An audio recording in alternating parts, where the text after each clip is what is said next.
guys, how y'all doing? Welcome and welcome back to my channel, and welcome to Vlogmas Day 4. So today's video I'm going to be talking about some of my favorite books that feature Christmas or the holidays, but before we get into the video, make sure to subscribe down below and hit the notification bell because I am uploading every single day in December and you're not going to want to miss it. But now let's talk about all my favorite books that feature Christmas or the holidays. So the first one that I'm going to talk about is Simon vs. the Homo Sapiens Agenda by Becky Albertalli. This one does have a bit more of a sadder tone to the holidays, to Christmas, because something happens to Simon around the holidays. So it's not an ideal Christmas for Simon, but we still get the holiday vibes, the Christmas vibes. We get opening presents and all of the things like that, Christmas Eve, food and things like that. And it's still a fun time, even though Simon is struggling a little bit. We also get talk of Hanukkah because Blue is Jewish, so there's not just Christmas in this book. I especially love watching the movie with this one because you get to actually see the Christmas with the Christmas tree and there's mistletoe involved and it's really cute. But there is a portion of this book that takes place at Christmas or around Christmas and like the winter holidays. I just really love this book because it has also family dynamics that I really enjoy, and family is obviously a huge part of the holidays. So I think that this one is a really fun one to read around the holiday time. I just realized I didn't tell you guys what this book's about. We basically follow our main character Simon Spear, and he is a closeted gay kid. So he's been emailing this guy at his school, but they don't know each other's true identities. The guy from his school goes under the name of Blue and Simon goes under the name of Jacques, and they've kind of been emailing back and forth and they kind of have feelings for each other, but they don't know each other's identities. And then one day this kid from school named Martin finds these emails, so he decides to blackmail Simon with them and be like, if you don't help me get with this girl, then I'm gonna out you to everybody. So obviously it does deal with some harder topics, but I love this book so much and it has a happy ending and it does deal with the holidays, so I love this book a lot. And then I'm gonna say that this is one of my favorites on this list, especially for like cozy holiday winter vibes, and that is To All the Boys I've Loved Before by Jenny Han. So this one does feature Christmas and I believe also New Year's. It also features Halloween, but my favorite holiday that's featured in this book is Christmas. So in general, this book is just really cozy feeling. We got the family vibes, we have the cozy aestheticness, and just overall this book just has warm, cozy vibe, which is my favorite thing to read around the holidays. But the actual Christmas portion of the book is one of my favorites to read about. Just like I said, the vibes, we have Christmas tree decorating, we have cookies and baking, so there's like this whole like Christmas cookie baking bonanza that they do, which is just so much fun to hear them talk about and hear them like go over the recipes and go over which cookies they're gonna make. And then we have actual Christmas, which is really fun. I just reread this book and it had such good Christmas vibes. I love it a lot. So if you don't know what To All the Boys is about, we follow our main character Laura Jean. So every time she has a crush or falls in love with a boy, she writes him a love letter, but not a true love letter, it's a getting over you letter. So she writes a letter to get over these boys when she doesn't want to like them anymore, and she has no intention of them ever being sent out. But one day they mysteriously do get sent out, so she kind of has to deal with the repercussions of those letters and the boys that they were sent out to. It has fake dating, it has all of the good things. This book in general just has the perfect cozy Christmas vibe, and I think it's perfect for this time of the year. So the next book is the most obvious choice in this list, and that is The Afterlife of Holly Chase by Cynthia Hand. This is a Christmas carol, not really a retelling, but kind of like a retelling. So we follow our main character Holly Chase, and she is not a good person, but on Christmas Eve she gets visited by the three ghosts, and they basically tell her if you don't change your ways, you're gonna die. And she doesn't believe them. So Christmas carol does exist in this world, so she knows the story. She's like, I don't believe you, this isn't real, I am dreaming. So she doesn't listen to the three ghosts, and she does end up dying, and she ends up being recruited into Project Scrooge and is the new ghost of Christmas past. So she now has to help change the Scrooge every single year for Christmas, and it is such a cool book. I literally love this story so much. I think it's so creative and so much fun. So obviously the entire book takes place over Christmas time. We deal a lot with the Christmas carol, which is a lot of fun, and there's just a lot of like Christmassy fun goodness. It's definitely a book that I have to read every single Christmas now. I've read it for the past 2 Christmases and it just always puts me in the mood, and I love this book so much. If you have not read it yet, I highly recommend that you pick it up this holiday season because it is genuinely the best Christmas book that I have ever read. It never gets old. It's so much fun. So the next book I'm going to talk about today is Landline by Rainbow Rowell. So this book kind of fully takes place around the holidays, but it's not necessarily like the main focus of the book. It's just kind of like in the background. So basically we follow our main character Georgie, and she's about to go on vacation for the holidays with her husband and her 2 kids to go to her in-laws house, but she ends up being offered this like dream job. So she is like a TV show writer. She's been given the offer of a lifetime to write some scripts for a show that she's been really wanting to write and have be created, and so she has to cancel her plans with her husband, and it kind of leaves them on some shaky ground, and he's not really that happy with her because she works all the time, and he's like, it's the holidays, you shouldn't be working. She's like, but I have to. So her husband ends up going without her and takes the kids with him. She's kind of like on the shaky ground, not knowing if they are okay. It's kind of all she can think about. She ends up staying at her mom's house so she's not alone for the holidays, and she goes to call her husband on the landline, but instead of getting her present day husband, she gets her husband from the past when they first started to date. It is such a cool concept. I love it a whole lot. Like I said, Christmas isn't like the main focal point of this book. The whole main idea of this book is just like marriage and relationships and work, like things like that, family. But Christmas happens at the end of the book. We get snow, mentions of the holidays, and this is another book that I read literally every December. It's kind of become a tradition at this point for me to listen to the audiobook, which I do recommend. So it's not like the most holiday-y book, but I do love the Christmas vibe. It focuses a lot about family and relationships and marriage, and I really like the conversations that it has around marriage and dating and falling in love, so I definitely recommend this one. And the next one is another sad one, and it is The Perks of Being a Wildflower by Stephen Chbosky. So this one is definitely a harder hitting book, and Christmas also doesn't take place over the entire book. It's just like a portion of the book. Our main character Charlie's birthday is on Christmas Eve, so that is a big part of the book, and a lot of things happen around that time in past that ends up being dredged up throughout the entire book. During the Christmas parts, we get a Secret Santa with him and his friends, and Secret Santa is one of my favorite things to do around Christmas time with my friends. It's just so much fun, so I love reading about that and seeing all the gifts that they get each other, and it's just like a really good fun part of the book. If you don't know what this book is about, we basically follow our main character Charlie as he is entering high school for the first time. The book is told through letters, so it's Charlie writing letters to somebody, and it's basically just about him being in high school and finding his group of friends for the first time, and also just dealing with life and mental health. And there's a lot of good discussions in this book, and it does take place around Christmas time for a portion of it, but just know that there are like a lot of sad things in this book. There are trigger warnings for suicide, there are mentions of suicide in this book, sexual assault. It's been a little while since I've read this book, so I can't remember all of the trigger warnings, but just know that this does deal with a lot of heavy topics. It's not like the coziest Christmassy read, but if you want something a bit on the sadder side, this is probably the right place to go. But it does take place for Christmas, and I do love the whole Secret Santa part of the book. It's good in the movie too. I really like it in the movie. And the last one I'm going to talk about today is Eliza and Her Monsters by Francesca Zappia. This holiday one is not like a huge portion of the book either, and it kind of sneaks up on us a little bit because we're so in our main character's head. Our main character is so in her head that she doesn't even realize it's Christmas time, which I just think is really funny. So we do get like a little bit of Christmas, like gift exchanges and things like that, but it's not like a huge part of the book. But this is just one of my favorite books in general, so I had to put it on this list because it does have Christmas in it. But this book is following our main character Eliza, and she is the creator of this really popular webcomic called Monstrous Sea, but nobody outside of her family and friends knows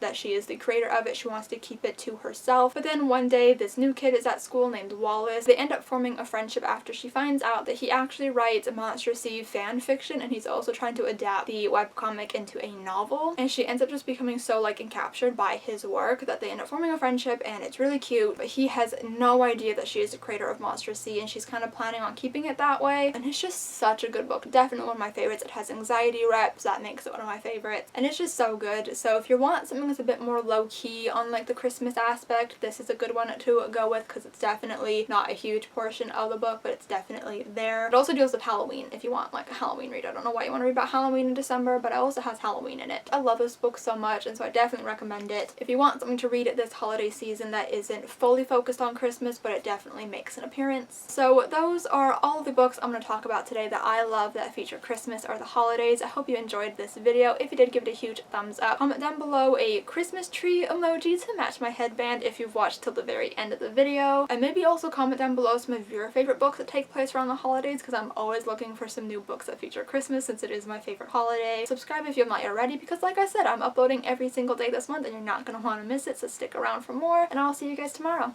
Bye!